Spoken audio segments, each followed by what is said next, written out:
Hello. Today I want to talk about this book, Mythology, Timeless Tales of Gods and Heroes, 75th Anniversary Illustrated Edition. So I'm a collector. I like to collect classic books just because I appreciate the history in them. It just feels magnificent to have a piece of history, a piece of another culture, in your hands, and the tales they have are or could be as old as ancient Rome or even older, and that's exactly what this book is all about. First off, let's check the book itself. It's thick. It's actually quite heavy. It has a dust cover, and I added a plastic cover because I live in a tropical country. But that could be removed easily through here. Cover looks really nice. The book itself looks very elegant, especially with, you know, these subtle designs, the font. Ooh, there you go. Okay, so let's have a quick look at the illustrations. All right. So you got those really cool looking stuff. Um, these are like categories, I guess. There you go. That's an illustration right there. The font, the spacing. I don't know. It just feels like genuinely from ancient Greece, if you'll ask me. And I love it. I just love it. Now let's hop. Ooh, my bookmark. Now let's hop into the content. So, um, I've had this book for more than a year now, but I just kept it in the shelf. I was just happy to have it, but I was not really interested in reading anything more about Greek and Roman mythology, although this also has Norse mythology. But then again, going back to Greek and Roman mythology, I felt like I've already had enough of it, from Hollywood, from Netflix. It's just something that I wasn't eager to read about, but I still got the book because it's classic, because it's a 75th anniversary illustrated edition. It's one of a kind in that sense. Um, but as far as the topics of the book go, I wasn't that eager until today. No, not today, but recently, like this week. Um, I decided to read it just just for the fun of reading, familiar mythology. And I was still in the introduction when my mind was blown. Like literally, wait, let's go to the introduction. Oh, I haven't even started with the actual mythology content yet. Just started reading here in the preface and this part right here. Yep, read all of those, and I was mind blown. I had the wrong impression about Greek mythology. I was mind blown for three reasons, and I was hooked for three reasons. One is science, right? Two is I put it as revolution or revolutionizing, and then the other is evolution. So science, revolution, and evolution. Now let's talk about the first one first. Science. I've never thought of seeing or considering ancient mythology from different cultures as part of or as a form of science. Well, what does that mean? So this book talked about mythology as a form of primitive or ancient science that people at the time used to make sense and try to understand or figure out the world, the physical world around them. And it makes so much sense because now we use, the science that we know to understand weather patterns, to understand astronomy, everything basically. But back then, imagine if you're living 1000, 2000 BC, or maybe, somewhere around that time, you don't have the science that we have now. What they had were the tales, the stories about gods and goddesses of nature, of the evening sky, of the sun, of the moon, that were handed over to them by their ancestors, and that's what they used to understand the world around them, to try to figure out and live and survive the elements.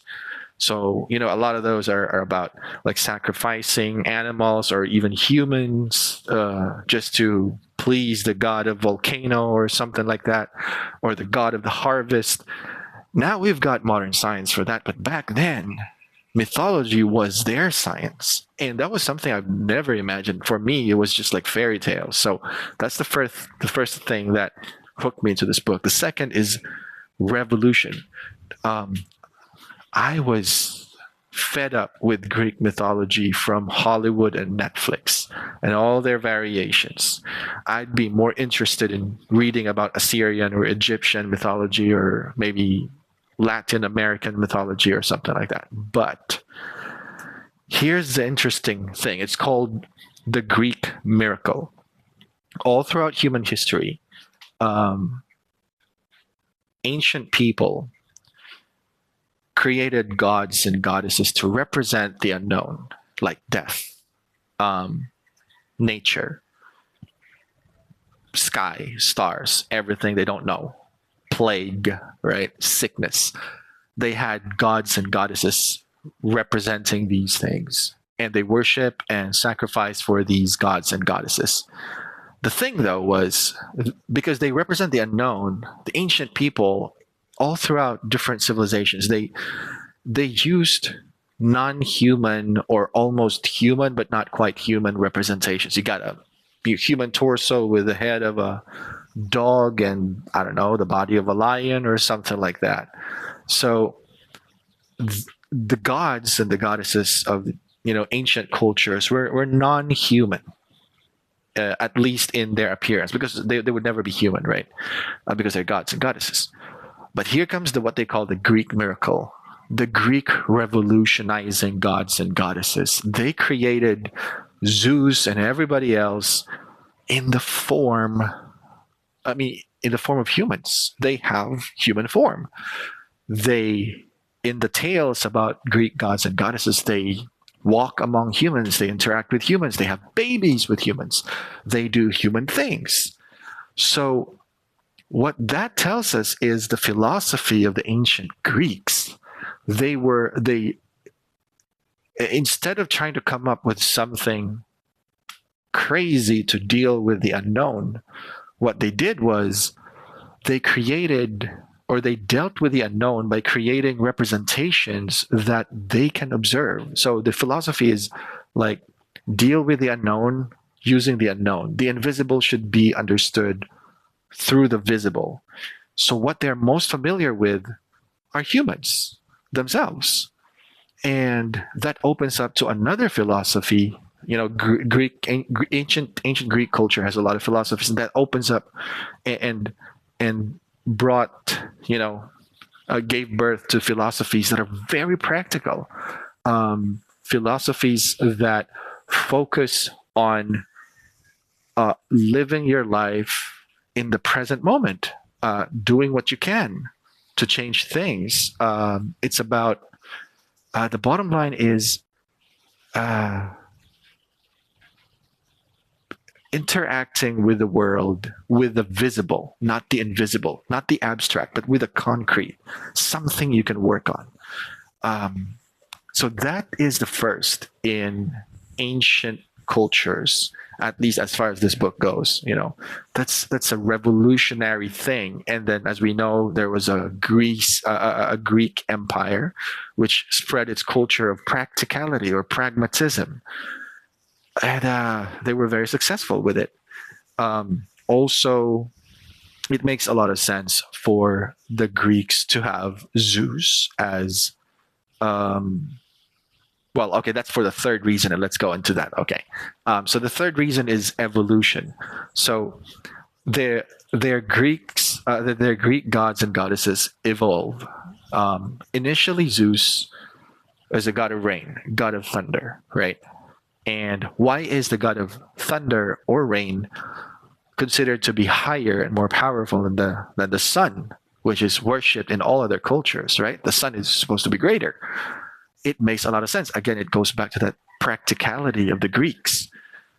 Um, Ancient Greece is rocky and dry, so they don't need any more sun. What they need is a god that pours rain, that allows them to plant and grow their plants in the rocky, dry ground of Greece. And that's why Zeus is more important. And initially, Zeus is not really concerned about morals, but as they grew their empire, there are tales in this book that talked about how Zeus, started to be like a just god, a god, a god that's concerned with justice.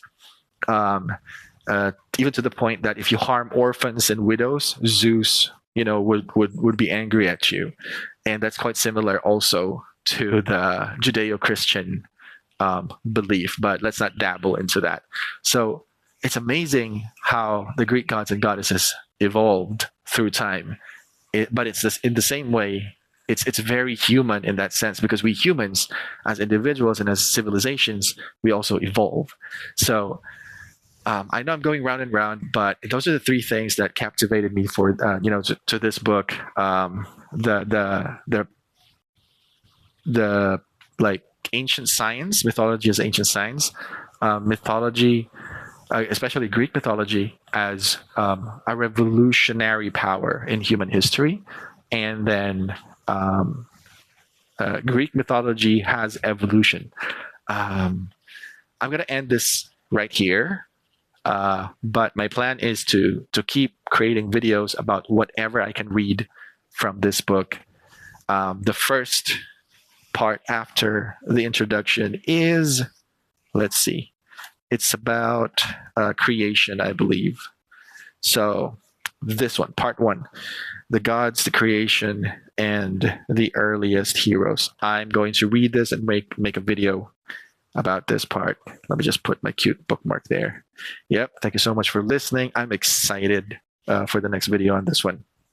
Bye.